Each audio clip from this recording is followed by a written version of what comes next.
Video hii ni ya kukusaidia uweze kuelewa Bitswa ni nini na mtandao wa BitClub inahusu nini. Tunaweza tumia masaa mengi kueleza, lakini tutawapa tu misingi kwa dakika chache zifuatazo.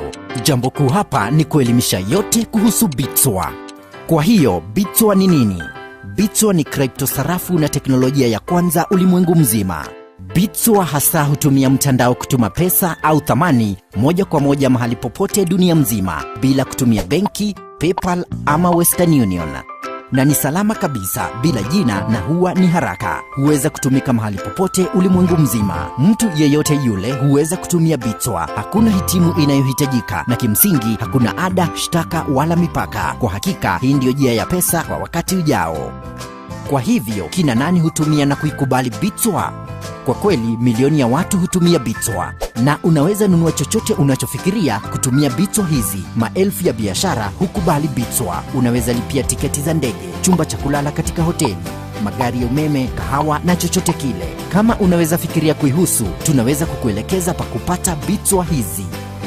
Soko ingine kubwa mno yenye Bitswa inaathiri ni upelekaji wa fedha, yaani pesa inayotumwa kwa marafiki, familia kutoka nchi kwa nchi katika ulimwengu mzima. Jumla ya watu huwa hawatambui kuwa kati ya dola bilioni 600 na dola trilioni 1 hupata kuhamishwa ulimwengu mzima kila mwaka. Vile sisi huwa na mazoea ya kutumia haya kupitia benki, PayPal na makampuni kama Western Union. Vyombo vyote hivi hulipisha ada na tunafaa kuwa na imani kwao. Western Union, MoneyGram na kampuni nyinginezo kama hizo hulipisha ada ya 5% hadi 30%. Kwa wastani ni kama 10% duniani kote. Hiyo inamaanisha tunaongelea ada ya dola bilioni 60 kwa dola bilioni 100 kila mwaka. Ukiwa na Bitswa, kila moja ana fursa bila kibali kuhitajika. Bitswa ya kawaida huwa na ada ya shughuli karibia senti 2.5. Huu ni mpango mzuri kabisa. Watu wengi huwa hawajui ya kwamba watu bilioni 1.5 huwa na akaunti ya benki, Visa au Mastercard. Hiyo inaacha watu bilioni 5.5 ambao hawana upatikanaji wa aina yoyote ya benki. Mali yote hii inapatikana manyumbani kwao. Kama kuna mfano, wizi, mkasa wa moto, mafuriko, kibunga ama lolote lile kama hilo, huwa wanapoteza yote. Na unajua kuwa watu wengi wana simu za mikononi zenye mitandao kuliko wale watu wenye maji na umeme. Watu wote hawa hawana njia ya kulinda mali yao na hawawezi fanya biashara kupitia mtandao. Lakini sasa wanaweza kupitia Bitswa. Kwa sababu Bitswa haimilikiwi au kudhibitiwa na mtu yoyote ule, serikali au kampuni. Hakuna chombo kati itumiayo nguvu kwa Bitswa, lakini inafaa kuwa na kitu inayoipa nguvu. Kweli inapata nguvu yake kwa maelfu ya watu ambao wana kompyuta maalum inayoipa nguvu mtandao, kulinda mtandao na kudhibitisha shughuli. Hii inaitwa madini. Swali kuu ni, kama kwa msingi hakuna ada, mbona watu watumie kiasi kubwa cha pesa kwa kompyuta na umeme kama hakuna faida kwa pesa hizo? Kwa wastani kila dakika 10, bloku mpya ya Bitswa inaundwa na kupeanwa kwa mtu anayechimba. Mwanzo, Bitswa 50 kila dakika 10 ilikuwa inatengenezwa. Baadaye bloku 1210 iliyochukua miaka 4 ilipungua hadi Bitswa 25 kwa bloku moja. Baadaye bloku 210,000 ambazo zinafaa kuwa mwisho wa Julai mwaka 2016 itapungua mpaka bloku 12.5. Na itaendelea kugawa nusu kwa nusu kwa muda wa miaka 4 kwa miaka 125 mpaka mwaka 2140. Itakapofika hapo, kutakuwa na Bitswa milioni 21 na hakutakuwa na Bitswa mpya itakayotengenezwa. Na kuanzia hapo, Bitswa itakuwa nadra.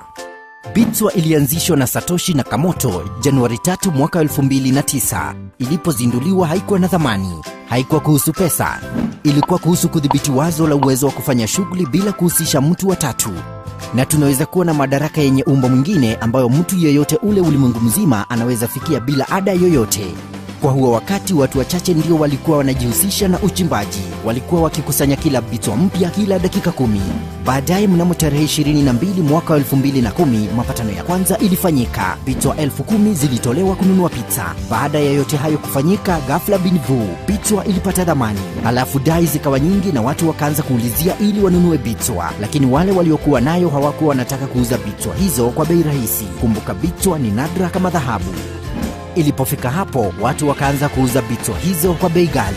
Ilichukua mwaka 1.5 ndio Bitswa itoke kwa kuwa wazo hadi kuwa thamani ya senti 10 kwa Bitswa moja.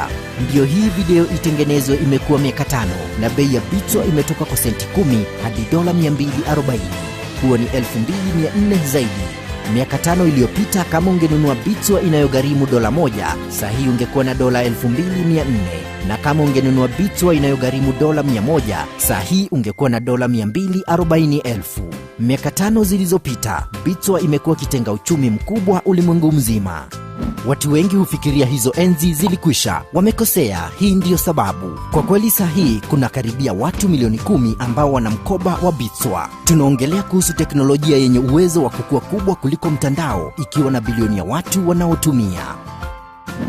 Mtandao unatumiwa na kila mtu kwa sababu ni rahisi. Miaka 20 iliyopita ilikuwa inatatiza sana. Sasa kuna maelfu ya makampuni kama Google, Facebook na Gmail ndiyo inarahisisha utumiaji. Mabilioni imewekezwa kwa kampuni hizi. Bitswa ni vivyo hivyo. Miaka 10 au 6 hivi, Bitswa ilikuwa inatatiza kwa matumizi.